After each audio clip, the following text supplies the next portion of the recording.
Now, The Bells is still far too little known, but for many people, it's Rachmaninoff's masterpiece. And it has a funny story to do with it. Rachmaninoff had written an early cantata called Spring at the beginning of the 20th century. And he had wanted to find something to follow it up with. He'd wanted to write a big choral piece. He couldn't find a text until a few years later, sitting in the hotel at the desk at which Tchaikovsky had also written music in Rome. He received an anonymous letter giving him what he thought was a poem by Balmont, the Russian poet.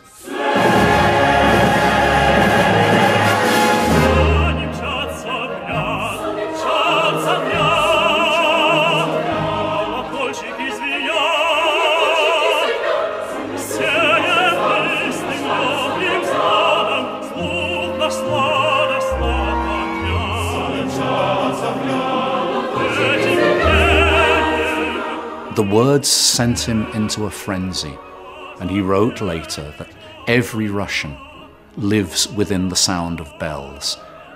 We are born to bells, we die with bells, and the bells of Moscow particularly had haunted him all his life.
The four movements are like a symphony.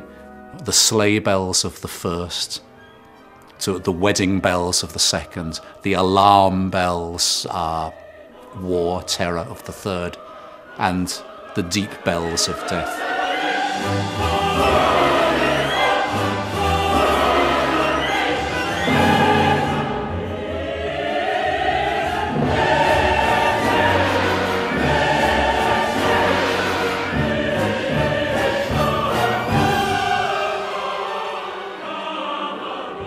Astonishing piece, wonderfully orchestrated, but also with this typical bittersweetness that you have with a composer like Rachmaninoff.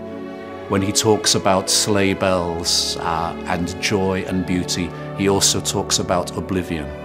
And typically, when he talks about death, there's also some kind of consolation in death. I hope you enjoy this. We have loved working on it, Rachmaninoff's The Bells.